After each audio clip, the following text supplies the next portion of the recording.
Perfect.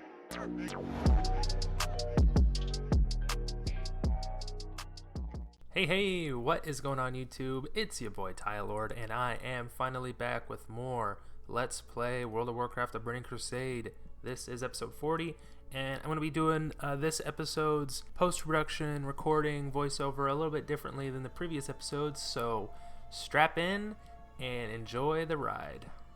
Zangarmarsh, once known as the Zangar Sea, is a hauntingly beautiful swamp covered with a forest of giant mushrooms. Though largely teeming with life, sections of the swamp have begun to die of late, and the sapient fungi of the region seek help in returning it to life. This zone is located in Outland, to the west of Hellfire Peninsula. The marshes are the home of myriad varieties of predatory invertebrates and flora, including fungal giants, spore bats, and spore walkers.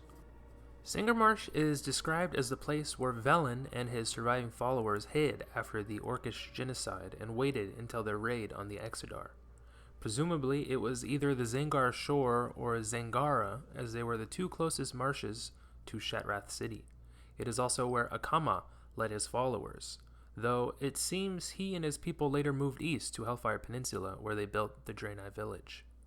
At some point, either because of fell corruption, Draenor shattering, or the aforementioned intention to overtake the land, the Zangar Sea was transformed into a swamp that is known now as Zangarmarsh. In World of Warcraft, Zangarmarsh's history is strengthened using other areas in Outland, also somewhat continuing the story about Illidan's Stormrage. Illidan, Kel'Thas Sunstrider, and Lady Vash managed to seize the Black Temple from Magtheridin.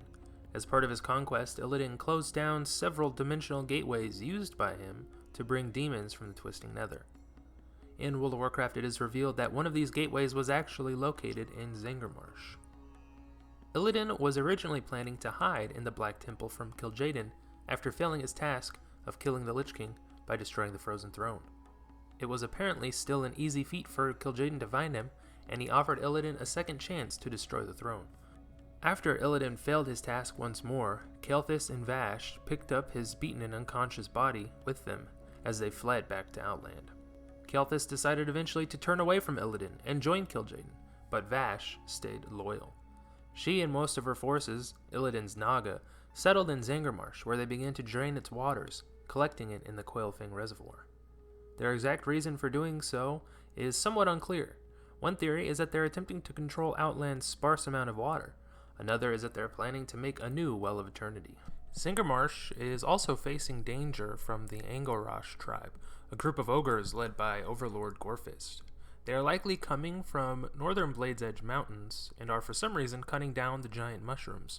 By destroying the Hewn Bog, they have destroyed the food source of the fungal giants, which are now going to Spawning Glen to feed on the young sporelings instead, much to the dismay of Sporgar. Nagrand, or Land of the Winds in Orcish, is a zone located in Outland. It lies south of Zangarmarsh, west of Terakar Forest, and southwest of Hellfire Peninsula. It is the last remaining unscarred region of Outland. In the center of the zone is the neutral town of Hala, which can be captured by either faction. Whoever holds it will have access to a mass of amenities, including active quest givers, NPCs who accept turn-ins acquired from the zone's monsters, vendors, trainers, and the like. The opposing faction, naturally, is locked out of all of this, which is precisely why they will be laying siege to it around the clock. Unfortunately, on this server, there's about 10 or so active players, so don't expect to see any Hala gameplay. Green and yellow grassy plains, reminding one a bit of Mulgore and or the Barrens, and a pink-channeled sky. Although the terrain of the Barrens is similar, Nagrand is greener and has a minor amount of wetland in places, as well as an overall higher presence of water. The zone's background music implies a mood of reverence, solemnity, and a certain amount of sorrow at it is now somewhat broken nature. Nagrand was covered by snow during Draenor's winters, although it is unclear if Outland still has regular seasons. There are no dungeons or battlegrounds in Nagrand, however there is plenty of opportunities for combat. Nagrand was a land that was extremely sacred to the orcs, being the meeting grounds of the orcish people, where the Kosh-Harg celebrations were held twice every year. The clans would assemble at the base of their sacred mountain, Oshugun, and give thanks to the spirits. The land was home to the Warsong clan, one of the most Spartan of the Orcish clans, who rode their wolves into battle and spoke in the language of clashing axes and the fury of battle. They shared the region with the Burning Blade clan and the mortal enemy of the orcs, the ogres of the Gorian Empire. During the war against the Draenei, Prophet Velen and a retinue of priests made their way to Oshugun, the vessel that brought them to Draenor, where they were taken prisoner by Doratan and the Frostwolf clan, and eventually released. Duratan's reasoning being that the Draenei allowed themselves to be taken prisoner, therefore there was no honor in holding them. When the elements abandoned the Orcish people, it was here, again, in the shadow of Oshugun, that Gul'dan introduced the Orcish people to warlock magics. Today, the Mag'har, the orcs who did not partake of the blood of Manaroth and cut themselves off from the other corrupted clans, make their home here, as do the Kuranai, broken Draenei seeking to find their destiny. Nagrand was one of the first locations to show the signs of corruption from released fel magics, including desiccation by long droughts, fertile soil turned to dust and sand that would not hold grasses or crops, and the acrid odor similar to something burning. However, having largely escaped the severity of corruption seen elsewhere in the world, it became known as Mag'har, uncorrupted. It remained one of the few places in the world, along with Farallon or Netherstorm, and portions of Terakar Forest, that looked largely as they did before the corruption of the world. The Twilight Ridge, located in the west of Nagrand in Outland, is the location of one of the 4-dimensional gateways previously mentioned, which Magtheridon used to bring demons from the Twisting Nether under his control. Illidan and Stormrage shut down the gateways, which cut off the flow of demons and ended the extra stresses on the remnants of the planet. The gateway still exists, however, it is no longer functional. The area was once the palace city of Highmaul. There is a camp of Death Shadow cultists being overseen by the Eridar, Rethedrin the Subduer. The Shadow Council has assigned some spellcasters to channel magic into the frame of the portal. It seems that they are trying to reopen it to let more of the Burning Legion through. Floating nearby on rock fragments are 4 of the same large statues that stand aside the dark portal, robed, hooded, holding a sword. No information about them is known. The Twilight Ridge is only accessible by flying mount, although the player can discover the area by trekking around the northwestern mountains near Forge Camp Hate to get to behind the mountains. If the player dies here, he will not resurrect inside the ridge, but will resurrect on Northwind Cleft instead. Garadar is the main village of the Mag'har orcs located in northern Nagrand. The village was originally built around 10 years before the First War in order to quarantine victims of the Redpox, who had contracted the plague at a recent Kosh'harg festival. Ner'zhul feared that the plague bearers would spread the disease to new victims and urged them to remain in Nagrand. One of the afflicted was the chieftain of the Frostwolf clan, Garad. While the thought of not returning home filled him with sorrow, he agreed to take charge of the afflicted, sending his son and only remaining heir, Duratan, home to look after the Frostwolves. In a matter of weeks, the Redpox consumed Garad. Though he had led his fellow victims for only a short time, he had earned their eternal respect, and the village was named Garadar in his honor. As a result of the quarantine and isolation, the orcs of Garadar were not affected by the fell energies that years later caused the skin of most orcs to turn green. They became known as Mag'har, or the Uncorrupted. The faction military chief of Garadar is Garrosh Hellscream, son of Grom'Gol Hellscream. He is aided by Joran Deadeye, son of Kilrog Deadeye. The spiritual leader of the Mag'har is Great Mother Gaia, Duratan's mother and Thrall's grandmother, who resides in the large circular hospice that serves as the inn. Since the reopening of the Dark Portal, the Horde, with Captain Kroghan and adventurers coming to aid it. After solving the mystery of the agitated ancestors of Nagrand, Thrall himself will come to Garadar, accompanied by his chief advisor Drekthar and a battalion of his Kor'kron honor guards. Shortly before the Cataclysm of Azeroth, Thrall came here and spent some time. The player must be at least neutral with the Mag'har to talk to people here. After completing the quest, A Spirit Guide in Hellfire Peninsula, Horde characters will become neutral with the Mag'har and are able to interact with them. Before completing this quest, they are unfriendly. The Throne of the Elements, or Throne of Elements, is a neutral quest hub in northeastern Nagrand, and the home of the 4 great elemental furies of Draenor. Formed from the head of Grom'Gol, the throne was a location where the first Orcish shaman learned to wield the power of the elements. Besides the Furies, the throne currently houses a handful of members of the Earthen Ring. Elementalist Loap, under the guidance of Watusan of the Water, instructs adventurers to kill the destructive lake spirits nearby and aids them with securing Incineratus's blessing. With the fiery essence granted to the adventurers, Loap tasked his agents to set fire to Windy Reed Village, whose inhabitants had agitated the water spirits in their efforts to create a marshland in Nagrand. Meanwhile, Watusan cleansed the water spirits of their corruption, but in doing so, created a twisted spirit essence. Loap sent adventurers to purge Watusan's polluted essence and its offspring, the Lake Surgers. Gordog also directs adventurers to kill tainted earth elementals, and destroying the one responsible for their corruption, Gorak the Usurper. Elementalist Morg also sent adventurers to slay Merkblood Putrefiers, who have been using dark shamanism to control air spirits. Nessingwary Safari is a small camp in northeastern Nagrand where Himmet Nessingwary has relocated due to the good hunting to be done here. The camp of the Nessingwary Safari group is the focal point of several animal hunting quest chains. Members include Himmet Nessingwary himself, Shadow Fitz Farstrider, Harold Lane, Pilot Marcia, Kristen Dipswitch, and formerly Shotgun Jones. That about wraps up the majority of lore surrounding Nagrand that I cared to rattle off to you this episode. We still have about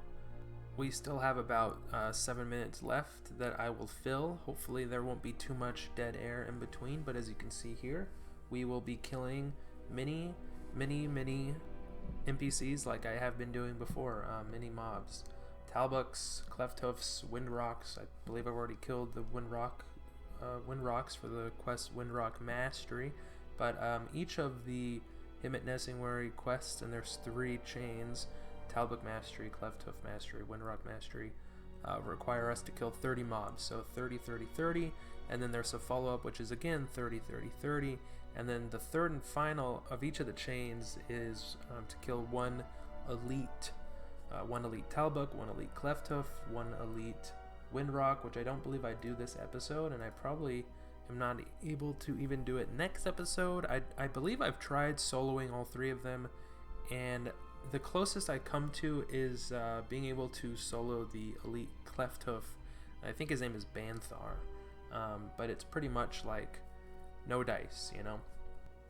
But either way, as we come back to the Nessingwary Safari to turn some quests in, you will find an undead NPC, supposed to be like an undead rogue. His name is Gangly Rottenfist, who will pretty much attack you every time he respawns. He'll be in stealth, but he's pretty easy to catch, so you don't really have to worry about him too much. It's just kind of annoying to have to kill him pretty much every time you run back to the Nessingwary camp. But the follow-up, the second of the 3 Talbuk Mastery quests, to kill all the Thorn Grazers, is good to do. At the same time, pair it with the quest A Rare Bean, where you need to collect 15 of these digested caracoles, which I think are supposed to be like cherry or coffee beans, and it's basically their poop. It's poop. You have to rifle through their poop, rummage through their poop, and then at the same time, there's the follow-up to, after having killed, I think it was 15 agitated earth spirits or earth elementals. I wasn't really paying attention to what I was doing previously. Throughout this footage, I was mostly reading off of about Nagrand lore. So the follow-up to that is to kill these enraged crushers, to loot their cores, which I want to say should have been 100% drop rate, but I can't remember if it actually was or not. I may have ended up killing more than 15 of the enraged crusher mobs. It might have been like an 85% drop rate rather than 100% drop rate, so you might have to kill about 20 or so to get all 15. And then just watch out for, there are some roaming dust howlers, I think they are, just aggro air elementals. And that's pretty much going to be the rest of this video, is just me commentating over what you're watching live, pretty much. Similar to the last couple episodes I was doing, where I recorded all this footage of just me leveling from 65 to 66, so you basically get the entire experience. Everything I do, I show on screen. All the quests, pretty much everything, and I just speed it up. I think this is sped up like 3 or 4 times because I want to try and keep these videos under like 20 minutes, and possibly in the future videos, because there's only going to be, I think, like 4 more episodes, because I'm going to stop. Obviously the end goal is to get to 70. Once I get to 70, I'll be like, finally I'm done with this Let's Play series, even though I kind of skipped a majority of levels. I think I skipped from, I think the last, before I started questing Outlands, I believe I was around like level, I think I wasn't even 40 yet. So I skipped like 20 or so levels of getting to level at least 58. I think did I start at 60 on this server? I can't remember. There's a level boost thing. I was either 58 or 60. But we will get to 70. And unfortunately, I would say if you were playing, obviously it's probably too little too late, because TBC, Classic TBC is pretty much almost over. They're going to be doing Wrath of the Lich King Classic later this year, 2022. So I guess if you're still watching this series, just to relive, I guess for the nostalgic purposes of like playing in TBC, if you come to the Nagrand, if nothing else, make sure you're a Skinner, because doing all these mastery quests, you basically have to kill 60 mobs per quest, or 61 including the elite. So 61 times 3 is like 183 mobs. So multiply that by all the skinning, all the leather you'll get. That's like, how many stacks is that? That's like 9 stacks at least, minimum. 9+ stacks of leather that you can sell in the auction house. Sheesh, that's nothing to scoff at, you know, that is nothing to scoff at. So I believe once I finish killing all these mobs, I go back and start turning quests in, and that'll be pretty much the end of the episode. I still have a few more Talbuks to kill. Still have a few more of these Crusher Cores to loot. And at the tail end of it, I was like, yeah, I can kill about 2 mobs at a time. I don't know if I try to kill 3 mobs at a time. But it's funny. I don't think I ever show you guys my equipment, my gear that I have on. But every time I'm playing and I record like one full level, like I've recorded me playing 63, 64, 64, 65. This will be 65, 66. At the end of it, or I go to the priest trainer, I learn up whatever new spells I get, and then I go to the auction house and I buy up, because I have so much gold on this character. I think I have like almost 3k gold from my previous main, or from, not the previous main, from the previous priest I was leveling up beforehand. I sent myself a ton of gold. I'm able to buy pretty much the best the best possible gear, so pretty much best in slot gear for myself each time, which is pretty great. So here I'm Hearthstoning back to Shatrath. I can just jump off the ledge here, levitate down so I don't take any damage. Holy Fire, Fade, and Shadow Fiend. Oh, we finally got Shadow Fiend. Shadow Fiend really is an incredible spell we get for all priests, but for Shadow Priests, it's a great way to recover mana, even though the cooldown is a bit long. I think it's 5 minutes in TBC. I think they lowered that to 3 minutes in Wrath of the Lich King, but don't quote me on that. So anyway, guys, that's going to be it for this episode. That's going to be the end. I thank you all so much for watching and sticking around through my long droughts of content. I do appreciate it. And until next time, as always, I hope y'all stay classy and peace out.